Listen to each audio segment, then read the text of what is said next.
Assalamualaikum warahmatullahi wabarakatuh. Berjumpa kembali dengan saya Barmawi Umar. Mudah-mudahan para siswa sekalian saat ini dalam keadaan sehat dan kita masih semangat untuk pembelajaran jarak jauh karena saat ini kita masih dalam kondisi pandemi COVID-19.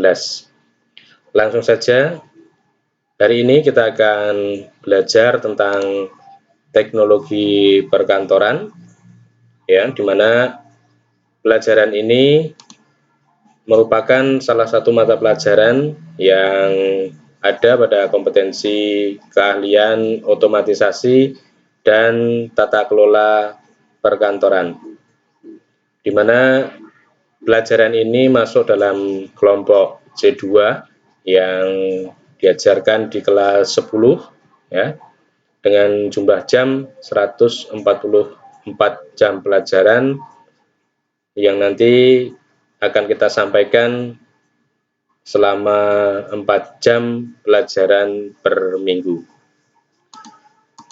Baik, selanjutnya akan saya sampaikan bahwa dalam pelajaran teknologi perkantoran ini nanti akan terdiri dari 11 kompetensi dasar, di mana 11 kompetensi dasar tersebut nanti terbagi menjadi dua. Yang pertama adalah kompetensi dasar pengetahuan dan yang kedua adalah kompetensi dasar keterampilan. Nah, bisa Anda lihat bahwa dalam tampilan ini sudah saya sampaikan dari ke-11 kompetensi dasar tersebut, ya. Dari yang pertama ini nanti kita akan pelajari tentang memahami teknologi perkantoran, otomatisasi perkantoran dan virtual office. Kemudian nanti kita juga akan belajar tentang menerapkan pengetikan atau keyboarding 10 jari dengan kecepatan 200 IPM dan ketepatan 99%, ya. Kemudian juga nanti kita akan belajar tentang menerapkan pengoperasian aplikasi pengolah kata. Selanjutnya juga nanti kita pelajari tentang menerapkan pengoperasian aplikasi pengolah angka, kemudian menerapkan pengoperasian aplikasi pengolah presentasi.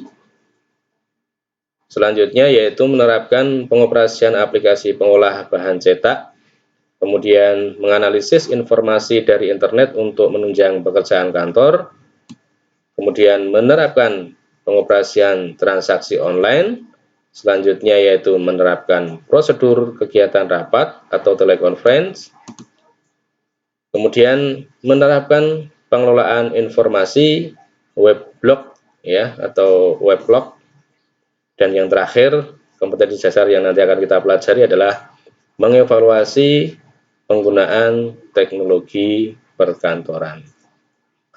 Nah, pada kesempatan ini, ya, tadi bisa Anda lihat kita akan mempelajari tentang kompetensi dasar yang pertama, yaitu memahami teknologi perkantoran, otomatisasi perkantoran, dan virtual office. Anak-anak yang berbahagia, masuk kita pada kompetensi dasar yang pertama, memahami teknologi perkantoran. Teknologi perkantoran adalah peralatan bantu untuk manusia dalam melakukan tugas dalam kegiatan administrasi, ya. Ini merupakan pendapat dari Teja Purnama, ya. Jadi kegiatan-kegiatan tersebut meliputi mencatat, menghimpun, mengolah, memperbanyak, mengirim, dan menyimpan bahan-bahan keterangan secara efisien dengan menggunakan mesin-mesin kantor. Nah, dari pengertian di atas dapat diketahui bahwa teknologi perkantoran berkaitan dengan penggunaan peralatan dan mesin-mesin atau teknologi untuk membantu manusia dalam melaksanakan pekerjaan administrasi yang dilakukan di kantor. Perkembangan teknologi perkantoran dan pengaruhnya. Teknologi perkantoran berkembang sesuai dengan tuntutan zaman dan berkembangnya teknologi. Adanya perkembangan teknologi perkantoran berdampak kepada ketenaga kerjaan, prosedur kerja, dan hasil kerja perkantoran itu sendiri. Maksudnya bagaimana? Berdampak pada ketenaga kerjaan, misalnya dengan adanya teknologi perkantoran, maka ketenaga kerjaan atau karyawan ataupun tenaga kerja itu secara lambat laun nanti akan berkurang, ya, karena nanti akan dibantu oleh teknologi-teknologi perkantoran, sehingga tenaga manusia sedikit banyak akan berkurang.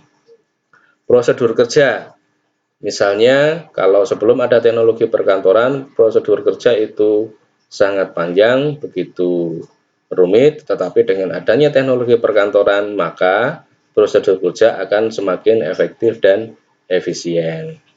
Dan hasil pekerjaan kantor, maksudnya di sini adalah hasil dari pekerjaan kantor itu sendiri nanti bisa lebih baik dari sebelum menggunakan teknologi-teknologi perkantoran. Kira-kira demikian itu perkembangan ataupun pengaruh dari teknologi perkantoran.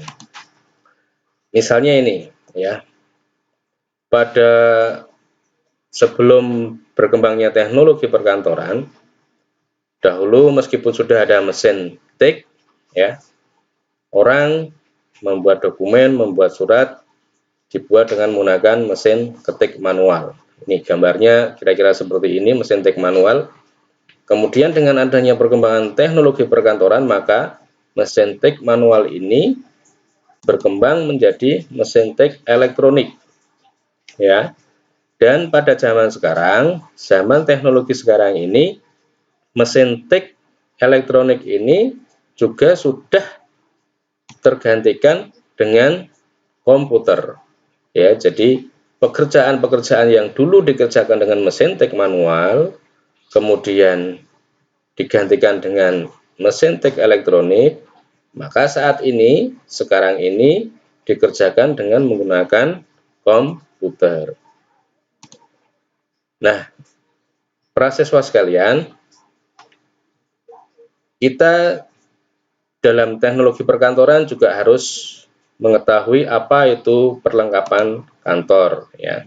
Jadi supaya nanti kita bisa paham berbagai macam jenis perlengkapan yang ada di kantor, maka terlebih dahulu kita harus memahami apa itu perlengkapan kantor. Nah, perlengkapan kantor merupakan semua barang yang diperlukan, baik barang yang bergerak maupun barang yang tidak bergerak, sebagai sarana yang digunakan untuk mendukung pelaksanaan tugas pekerjaan kantor. Seperti dalam gambar ini, bisa kita lihat bahwa di sini ditampilkan berbagai macam jenis perlengkapan kantor. Ya, jadi semua barang ini adalah diperlukan di dalam pelaksanaan tugas pekerjaan kantor, baik barang ini bergerak maupun barang yang tidak bergerak. Di situ ada meja, ada kursi, ada gunting, ada kalkulator, dan lain sebagainya. Nah, ini semua adalah perlengkapan kantor. Para siswa sekalian, banyak sekali istilah-istilah dalam perlengkapan kantor yang terkadang kita juga sedikit bingung, ya, karena banyaknya istilah-istilah yang terdapat dalam perlengkapan kantor itu. Maka satu persatu di sini akan saya jelaskan istilah-istilah dalam perlengkapan kantor.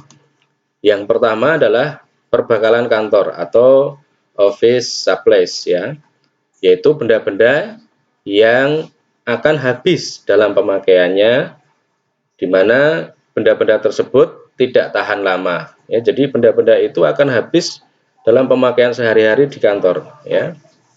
Benda-benda tersebut seperti kertas, kemudian karbon, pita mesentik, dan lain sebagainya. Nah, ini bisa kita tampilkan.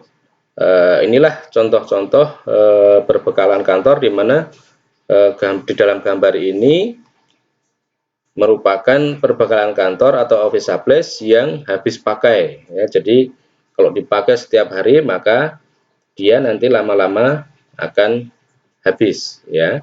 Itu seperti itu. Kemudian yang kedua, mesin-mesin kantor atau office mesin, yaitu alat yang digunakan untuk menghimpun, mencatat, dan mengolah bahan-bahan keterangan dalam pekerjaan tata usaha yang bekerja secara mekanis maupun elektronis ya. Jadi ini cara kerjanya itu mekanis atau elektronis ya.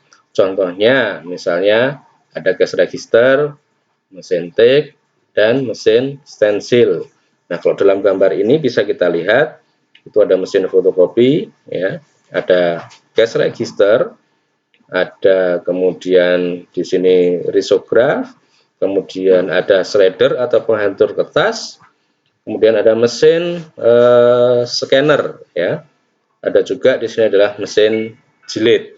Itu seperti itu ya. Jadi ini ya contoh-contoh dari mesin-mesin kantor. Kemudian yang selanjutnya istilah-istilah dalam perlengkapan kantor yang harus Anda ketahui adalah peralatan kantor atau office appliances ya, yaitu alat yang digunakan dalam pekerjaan tata usaha. Misalnya peralatan kantor terdiri atas mesin-mesin kantor dan alat-alat bukan mesin atau alat tulis kantor. Ini dalam gambar ini bisa kita sampaikan di situ alat-alat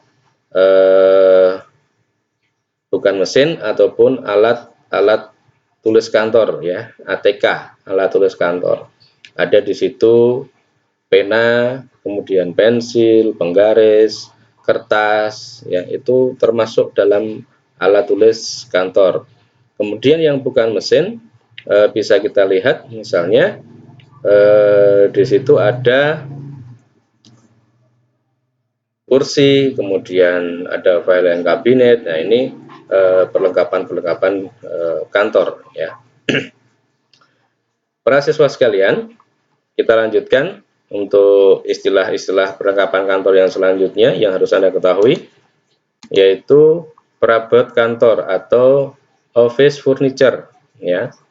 Nah, office furniture itu apa? Yaitu benda-benda kantor yang pada umumnya terbuat dari kayu yang dipergunakan untuk melaksanakan tugas tata usaha ya. Misalnya di situ kita contohkan dalam gambar ini adalah ada meja ya, kursi, kemudian lemari dan lain sebagainya. Nah, ini merupakan perabot kantor atau office furniture.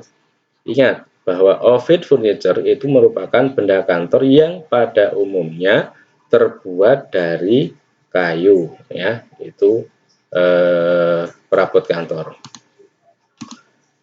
Kemudian yang selanjutnya ya, perabot kantor tempelan atau office fixture ya. Jadi kalau tadi adalah perabot kantor, nah di sini ada perabot kantor tetapi yang menempel ataupun melekat menjadi satu dengan bangunan lain ya, misalnya di tembok. Nah, ini kita contohkan di sini ya, misalnya lemari yang telah menjadi satu dengan dinding ataupun gedung ya, ataupun rak-rak yang menempel di dinding. Ini bisa kita lihat dalam gambar ini. Di sini ada rak yang langsung menempel pada dinding ya. Ini merupakan perabot kantor tempelan ya, atau office fixture. Itu seperti itu. Kemudian selanjutnya ada istilah lagi di situ, hiasan kantor atau office ornament ya. Office ornament merupakan benda-benda yang ada di kantor di mana pada umumnya untuk menambah suasana agar lebih menyenangkan. Jadi ketika kita bekerja di dalam kantor, dengan adanya hiasan-hiasan kantor akan sangat berpengaruh terhadap diri kita, menambah suasana kantor menjadi lebih menyenangkan. Ya. Misalnya gambar-gambar, kemudian foto, kemudian pot dan vas bunga. Ya. Jadi itu akan menambah suasana kantor menjadi lebih menyenangkan. Ya. Ini kita contohkan, bisa Anda lihat kalau misalnya kita bekerja dalam suasana kantor seperti ini, tentunya kita akan senang bekerja di situ. Ya. Ada foto, kemudian ada vas bunga, gitu ya. Kemudian juga ada pot, ini agak kelihatan ya. Ini sebenarnya di sini ada pot, ini ada pot, ada tanaman ya. Jadi seperti itulah hiasan kantor ya, ataupun office ornament, di mana bisa menambah suasana kantor menjadi lebih menyenangkan. Selanjutnya istilah lain dalam perlengkapan kantor yang harus Anda ketahui juga adalah pesawat kantor ya. Nah, pesawat kantor ini merupakan mesin komunikasi yang berfungsi sebagai alat untuk mengadakan komunikasi ya. Jadi mesin yang digunakan untuk komunikasi. Nah, di sini kita contohkan kalau dalam gambar ini ada telepon ya. Ada telepon. Meskipun ada alat komunikasi yang lainnya seperti misalnya intercom ya. Intercom itu alat komunikasi antar ruang ya. Antar ruang itu intercom, atau juga bisa disebut iPhone itu intercom itu. Kemudian ada facsimiles ya. Facsimiles ini alat komunikasi di mana dia juga bisa untuk mengirim data ya, data berupa bahan cetak ya. Jadi misalnya kalau kita punya dokumen berupa surat mau kita kirim ke kantor yang lainnya, nah itu bisa menggunakan facsimiles. Kemudian di saat sekarang, nah, dalam perkembangannya alat komunikasi ya, pesawat kantor itu ada handphone ya, handphone yang mungkin sekarang kita setiap orang memiliki handphone ya. Nah, ini juga masuk dalam perlengkapan kantor, di mana itu masuk dalam pesawat kantor. Nah, para siswa sekalian, kita lanjutkan lagi istilah-istilah perlengkapan kantor yang lain, yaitu alat bantu peraga ya. Nah, alat bantu peraga ini digunakan untuk membantu kelancaran komunikasi antara penyaji dengan pendengar ya. Ya, antara penyaji dengan pendengar. Jadi untuk presentasi ya.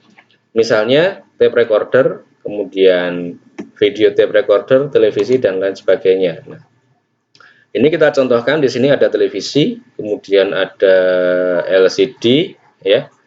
Ini merupakan alat bantu presentasi ya, di mana nanti itu bisa memperlancar komunikasi antara penyaji dengan pendengar ya, antara presenter dengan audiennya. Itu alat bantu peraga. Nah, selanjutnya anak-anak, kita akan pelajari ya, yaitu tentang otomatisasi perkantoran. Kita pahami apa sih itu otomatisasi perkantoran. Nah, pada hakikatnya otomatisasi perkantoran itu terdiri dari beberapa kata ya. Jadi yang pertama adalah otomatisasi dan yang kedua perkantoran. Nah, otomatisasi atau automation kalau dalam bahasa Inggris. Kemudian ada juga mechanization ya, atau computerization. Nah, otomatisasi atau automation dalam bahasa Inggris ini merupakan penggunaan peralatan otomatisasi untuk menghemat pikiran. Nah, ini ya, jadi otomatisasi ataupun automation kalau dalam bahasa Inggris itu pada hakikatnya merupakan penggunaan peralatan otomatis untuk menghemat pikiran. Nah, jadi karena semuanya bisa berjalan secara otomatis, sehingga kita tidak usah berpikir, mengurangi pemikiran kita ya ketika bekerja, karena alat-alat itu sudah bisa bekerja secara otomatis. Kemudian yang kedua, tenaga dan kendali otomatis dalam pembuatan suatu produk dengan tahapan yang sistematis. Jadi tahapan-tahapannya itu sudah sangat sistematis. Nah, itu automation ya, atau otomatisasi.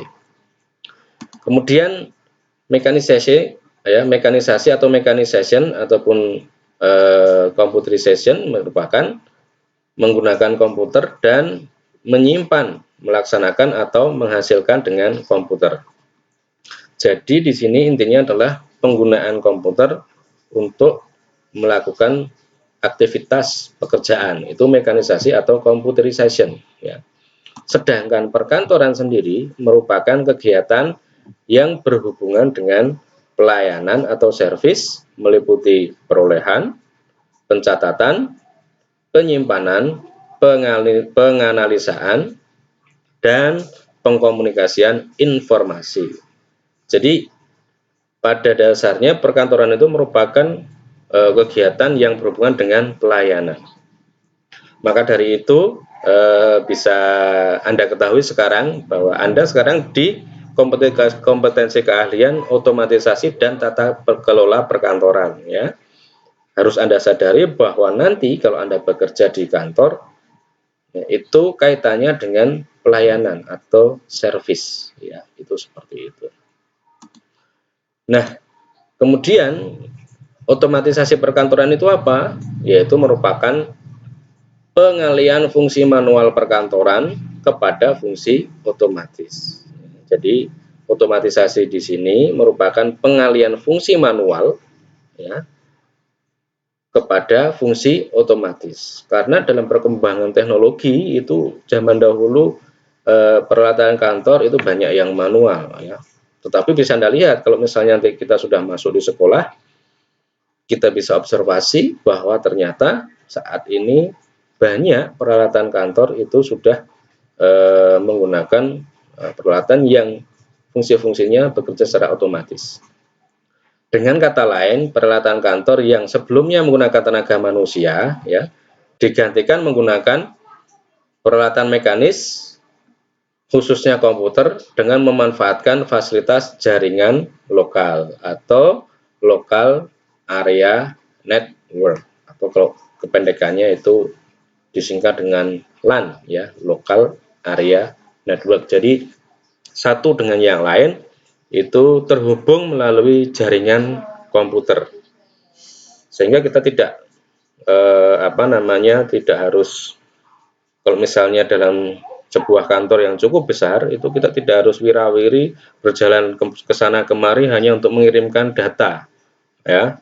Sekarang sudah bisa terkoneksi dengan komputer dengan melalui jaringan local area network, sehingga dengan komputer pun data bisa terkirim ya. Jadi itu secara otomatis ya, tinggal kita menggunakan komputer terhubung dengan jaringan, maka antar bagian, antar ruangan, antar kantor itu bisa saling mengirim data ya, itu seperti itu. Nah, kemudian manfaat otomatisasi perkantoran itu apa ya? Bisa kita lihat bahwa yang pertama, manfaat otomatisasi perkantoran itu adalah menyelesaikan pekerjaan kantor dengan lebih cepat ya. Kenapa lebih cepat? Karena tadi ya, bisa secara otomatis. Kalau secara otomatis tadi kan pikiran kita bisa terhemat ya. Pekerjaan-pekerjaan kantor akan terselesaikan dengan lebih cepat karena sudah digunakan mesin-mesin kantor yang modern, yang canggih ya. Jadi pekerjaan-pekerjaan kantor bisa lebih cepat. Bisa Anda bayangkan tadi yang paling depan tadi ya, perkembangan mesin ketik. Dari mesin ketik manual sampai sekarang berkembang menjadi komputer. Bisa Anda bayangkan kalau kita saat ini masih menggunakan mesin ketik manual. Kita mau membuat surat ya, kita mau membuat surat, misalnya kita mau mengirim surat kepada 10 orang, bisa kita bayangkan kita mengetik surat itu bisa jadi 10 kali proses pengetikan.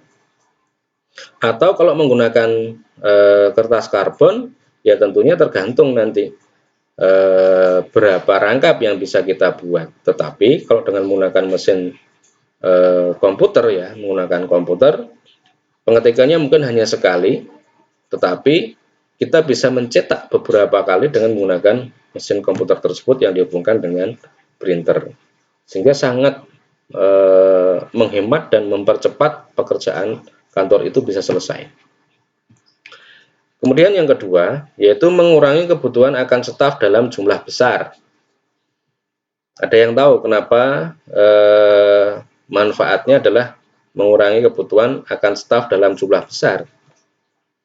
Ya, karena dengan adanya mesin-mesin kantor, maka tadi tenaga manusia itu akan banyak digantikan dengan mesin-mesin kantor, sehingga kebutuhan karyawan itu akan semakin sedikit, ya. Sebab apa? Sebab tadi pekerjaan kantor sebagian besar nanti akan tergantikan dengan mesin. Ya, memang dulu pada perkembangannya ketika ditemukan mesin-mesin kantor itu banyak pertentangan di mana karyawan itu banyak yang takut, ya, karena nanti mereka bisa di PHK, bisa diberhentikan dari kantor tersebut karena pekerjaan-pekerjaan mereka digantikan oleh atau dikerjakan oleh mesin-mesin kantor. Tentunya tidak demikian, ya. Yang harus kita pahami adalah dengan adanya mesin-mesin kantor itu adalah membantu kita dalam bekerja. Mesin-mesin kantor bukan musuh, tetapi mesin-mesin kantor itu adalah alat yang bisa membantu dalam kita menyelesaikan pekerjaan-pekerjaan yang ada di kantor. Selanjutnya, manfaat otomatisasi perkantoran yang lain adalah memerlukan sedikit tempat penyimpanan data, ya. Jadi bisa kita bayangkan, ya, di kantor itu banyak dokumen yang harus disimpan, ya, diarsipkan lah. Nah, kalau kita mengarsip atau menyimpan data berupa dokumen-dokumen yang tercetak misalnya, tentunya membutuhkan banyak tempat. Ada filing kabinet yang mungkin perlu banyak, kemudian mungkin juga ada lemari arsip dan lain sebagainya. Tetapi dengan memanfaatkan otomatisasi perkantoran yang tadi, yang computerized tadi, nah itu data-data tersebut bisa disimpan dalam komputer, ya, di dalam hard disk. Misalnya ada dokumen berupa dokumen cetak, nah itu bisa kita scan, kemudian kita simpan di dalam komputer, di dalam hard disk. Ya, jadi media simpannya ada di dalam komputer. Tidak menggunakan filing kabinet, tidak menggunakan lemari arsip. Karena apa? Dokumen yang dalam bentuk cetak sudah kita scan, kita ubah menjadi bentuknya menjadi dokumen ataupun data berupa file, ya, berupa file atau soft file, ya, itu seperti itu, atau soft copy lah. Nah, kemudian manfaat yang selanjutnya ataupun yang terakhir yaitu beberapa orang, ya, dapat memperbaharui data secara bersamaan dalam hal perubahan jadwal. Jadi di sini maksudnya karyawan ataupun banyak orang yang ada bekerja di kantor itu bisa memperbaharui data-data secara bersamaan meskipun ada perubahan jadwal, ya. Jadi kita bisa bersamaan, ya, kita bisa bersamaan ketika misalnya kita memperbaharui data. Nah, karena tadi terhubung dengan jaringan, ya, local area network. Jadi satu sama lain bisa bekerja bersama-sama. Kalau ada data-data yang harus diperbaharui, ya, diupdate begitu, nah itu bisa dilakukan secara bersamaan, tidak harus bergantian. Para siswa sekalian, nah kemudian tujuan otomatisasi perkantoran itu apa? Bisa kita sampaikan di sini bahwa tujuan otomatisasi perkantoran yang pertama adalah penggabungan penerapan penerapan teknologi antara teknologi manual dengan teknologi mekanis, ya. Jadi manual itu maksudnya dengan menggunakan tenaga manusia, kemudian mekanis itu menggunakan tenaga mesin. Jadi penggabungan keduanya. Maka dari tadi saya sampaikan bahwa mesin itu bukan musuh kita ketika kita bekerja di kantor, tetapi mesin-mesin itu merupakan partner kerja kita, ya, teman kerja kita, alat bantu kerja kita, itu seperti itu. Nah, ketika semuanya itu digabungkan antara tenaga manusia dengan tenaga mesin, maka efektivitas pekerjaan kantor akan bisa dilakukan secara lebih maksimal dan hasilnya pun akan lebih baik dan lebih cepat tentunya selesaikannya.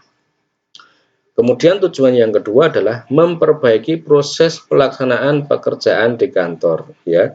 Jadi di sini penekanannya pada proses pelaksanaan pekerjaan.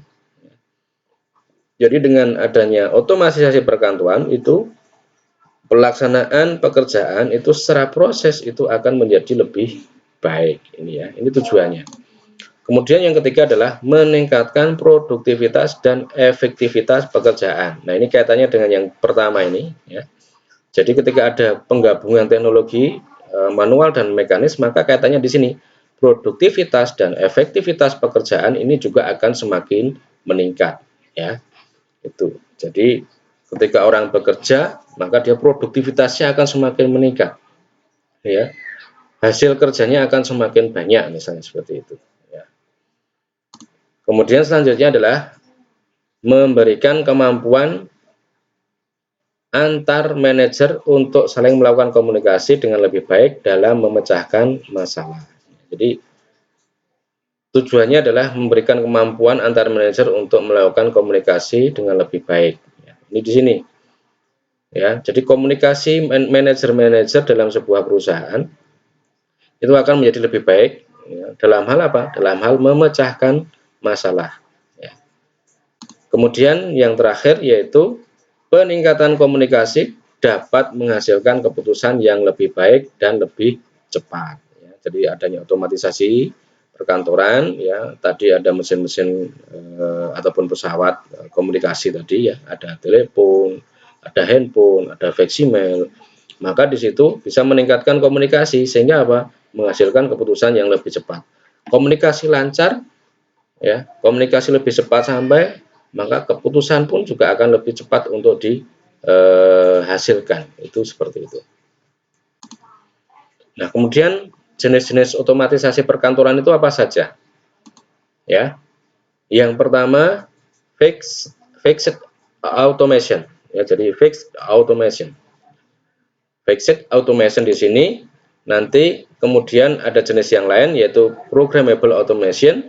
Nah, kemudian jenis yang lainnya lagi nanti ada flexible automation. Fixed automation apa? Yaitu suatu sistem di mana urutan memproses operasi ditetapkan oleh konfigurasi peralatan. Ya, jadi ini ada proses operasi di mana di situ ditetapkan oleh konfigurasi peralatan. Jadi dikonfigurasi peralatannya.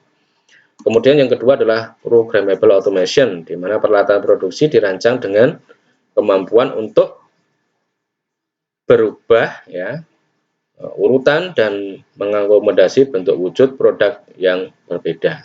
Kemudian yang terakhir yaitu flexible automation adalah mampu untuk memproduksi berbagai produk dengan hampir tidak ada waktu hilang untuk perubahan sistem kerja dari satu produk kepada yang berikutnya. Itu seperti itu. Nah, para siswa sekalian, ini yang terakhir yang kita pelajari di KD yang pertama ini, yaitu kemudian kita akan pelajari tentang virtual office, ya, virtual office. Kalau di dalam blog saya sudah saya sampaikan tentang teknologi perkantoran itu apa, otomatisasi perkantoran itu apa, virtual office itu apa. Nah, di dalam video ini juga akan saya sampaikan tentang virtual office, ya, supaya nanti Anda juga lebih jelas, ya, lebih jelas. Nah, pengertian virtual office sendiri adalah kalau dalam bahasa Indonesia itu sering disebut dengan kantor virtual, ya. Jadi virtual office itu kalau di dalam bahasa Indonesia itu disebut dengan kantor virtual, ya, di mana sebuah ruang kerja yang berlokasi di dunia maya, ya, dunia maya. Kalau kita mengenal internet, nah internet itu merupakan dunia maya. Ya, jadi virtual office itu merupakan ruang kerja yang berlokasi di dunia maya atau di internet, ya, yaitu tempat di mana seorang individu melaksanakan tugas-tugas yang diperlukan untuk melaksanakan bisnis profesional ataupun pribadi. Ya, jadi pekerjaan-pekerjaan seseorang ataupun tugas-tugas individu itu dilakukan di dunia maya. Nah, manfaatnya apa virtual office itu? Ya. Yang pertama adalah mendapatkan kebanggaan, ya, kebanggaan. Kok bisa bangga seperti apa? Kok bisa bangga kenapa? Ya, itu pertanyaannya, ya. Karena dengan virtual office seseorang ataupun karyawan akan bangga, di mana apa biasanya virtual office itu terletak dalam sebuah gedung, di mana gedung itu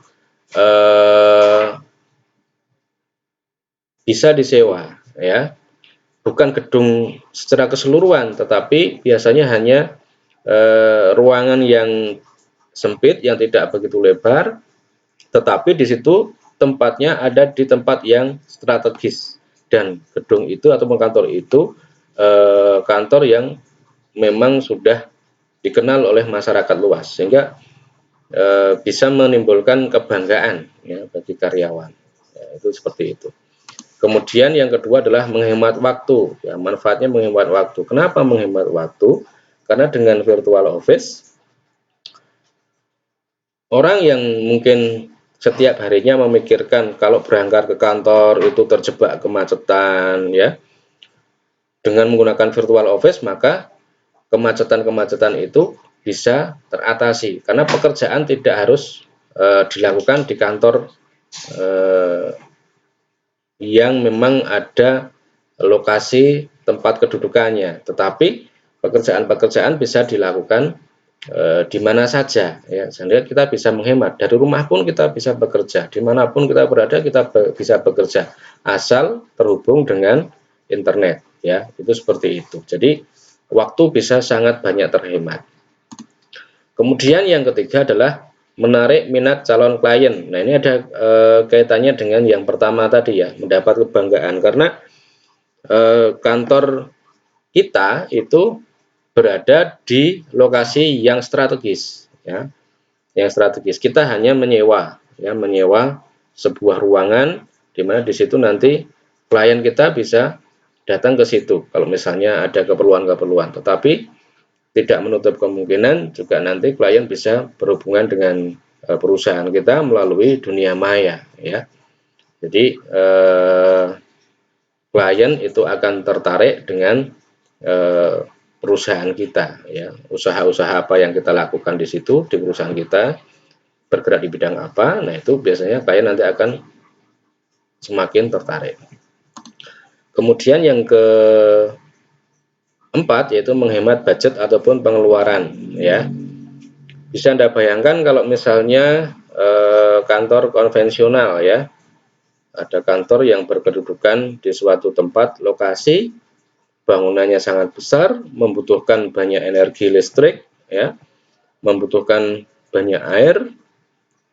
Nah, tentunya pengeluaran-pengeluaran biaya untuk keperluan pembayaran listrik, pembayaran air dan lain sebagainya itu akan sangat besar. Tetapi dengan menggunakan virtual office, maka semuanya itu bisa dihemat. Karena tadi kita hanya menyewa sebuah ruangan ataupun tempat yang tidak begitu luas, karena pekerjaan-pekerjaan kita sudah dilakukan secara online, ya, dilakukan secara di dunia maya, tidak harus datang ke kantor seperti kantor-kantor konvensional saat sekarang. Nah, kemudian keuntungannya apa virtual office itu? Paling tidak ada 3 keuntungan yang bisa saya sampaikan. Yang pertama, domisili alamat resmi, ya. Ini kaitannya dengan yang di depan tadi, ya. Kita hanya menyewa sebuah ruangan, tetapi di situ ruangan tersebut ada di dalam sebuah gedung yang mungkin sangat luas, domisili alamatnya jelas, ya. Nah, itu merupakan sebuah keuntungan kita. Jadi kalau di dunia maya itu sebenarnya yang namanya maya itu tidak nyata, tetapi dengan adanya kedudukan kita menyewa tadi, kantor yang kita sewa tadi, maka domisili alamat resmi kita jelas, ya, itu seperti itu. Kemudian lokasi kerja yang fleksibel, ya. Yang ketiga adalah fasilitas tak kalah memadai. Nah, ini, ya, kita perjelas lagi bahwa domisili alamat resmi itu di mana domisili sudah resmi dan memiliki surat perizinan yang jelas ya. Ini kalau kita perjelas. Kemudian yang kedua, fleksibel, lokasi kerja yang fleksibel. Karena apa? Sistem bekerja di mana saja dengan jam kerja yang fleksibel pula. Karena kita bekerja bisa di mana saja dan kapan saja. Itu lokasi kerja akan bisa dikatakan fleksibel. Kemudian juga fasilitas yang tak kalah memadai ya. Jadi meskipun kita hanya menyewa ya, untuk kantornya misalnya kita hanya menyewa, tetapi layanannya juga lengkap dan modern, itu tetap disediakan ya, tetap disediakan. Jadi kalau misalnya kita menyewa ruang di situ ya, di dalam gedung perkantoran gitu yang memang di situ digunakan untuk kedudukan kantor virtual office, di sana sudah dilengkapi dengan perlengkapan modern, misalnya ruang meeting ya, ruang meeting ataupun ruang rapat, di mana kalau rapat yang biasa mungkin hanya disediakan meja rapat, kursi rapat, kemudian alat bantu presentasi, mungkin seperti itu. Tetapi kalau di kantor virtual office ya, karena bekerjanya di dunia maya, maka di tempat kedudukan tadi ya, yang kita sewa tadi di sana akan dilengkapi, misalnya tetap dilengkapi dengan ruang meeting, tetapi di situ sudah dilengkapi dengan peralatan modern ya, yang bisa digunakan untuk misalnya video conference ya, atau web meeting dengan menggunakan internet. Jadi rapatnya menggunakan internet. Misalnya kepala ataupun direkturnya ada di kantor yang tadi, yang resmi, yang disewa tadi, kemudian tetap bisa melakukan meeting, melakukan rapat dengan para karyawannya yang mungkin tidak menjadi satu dalam sebuah ruangan, tetapi menggunakan media di internet untuk melakukan meeting ataupun rapat yang bisa disebut dengan teleconference atau video conference, atau juga bisa dengan istilah web meeting ya, itu seperti itu. Nah, selain ada kelebihan, ada keuntungan, ternyata virtual office juga memiliki kelemahan ataupun kekurangan ya. Paling tidak ada dua kelemahan ataupun kekurangan dari virtual office itu ya. Yang pertama adalah hubungan sosial karyawan itu kurang dekat. Kemudian yang kedua adalah waktu kerja terkadang itu disepelekan ya. Kenapa hubungan sosial karyawan itu kurang dekat? Nah, ini disebabkan karena intensitas bertemu dengan karyawan ataupun sesama karyawan itu menjadi sangat sedikit ya. Jadi intensitas bertemunya karyawan satu dengan yang lain itu sangat sedikit ya. Karena apa? Mereka bekerja dari tempatnya masing-masing ya. Bisa jadi bekerjanya dari rumah masing-masing karena terhubung dengan internet tadi ya. Sehingga intensitas ketemunya menjadi sangat jarang. Beda dengan di kantor-kantor yang konvensional, di mana di situ karyawan harus masuk semuanya di kantor ya, bekerja bersama di kantor ya, bahkan presensinya pun mungkin diatur sedemikian rupa supaya karyawan itu bisa disiplin ya. Maka intensitas ketemunya akan semakin banyak itu kalau di kantor konvensional. Tetapi dengan menggunakan virtual office, intensitas ketemu itu akan menjadi sangat sedikit. Nah, itu kelemahannya ya, kekurangannya, sehingga hubungan sosial satu dengan yang lain itu sangat kurang. Kemudian yang kedua, waktu kerja terkadang disepelekan. Kenapa? Biasanya mereka yang melakukan pekerjaan secara jarak jauh sering menyepelekan waktu kerja dan melakukan pekerjaan sesuai dengan keinginan mereka ya. Kalau di kantor yang konvensional kan jelas ya, pekerjaan dilaksanakan misalnya dari jam 8 pagi sampai jam 4 sore. Tetapi kalau dengan menggunakan virtual office ya, itu bisa jadi karyawan itu melaksanakan pekerjaan itu sesuai dengan keinginan mereka. Bisa jadi mereka mulai bekerja jam 11 ataupun ada yang bekerja mulai dari jam 1. Itu seperti itu ya. Jadi kadang-kadang waktu itu disepelekan ya. Meskipun secara keseluruhan pekerjaan itu nanti juga akan terselesaikan ya. Baik, kira-kira demikian ya penjelasan saya terkait dengan teknologi perkantoran ya, otomatisasi perkantoran dan virtual office. Mudah-mudahan ini bisa lebih memperjelas dari materi yang sudah saya sampaikan di blog saya. Apabila nanti ada pertanyaan-pertanyaan bisa diajukan ataupun disampaikan melalui grup ataupun melalui media komunikasi kita, bisa melalui WA ataupun bisa juga nanti melalui komen di channel YouTube saya ini. Terima kasih. Assalamualaikum warahmatullahi wabarakatuh.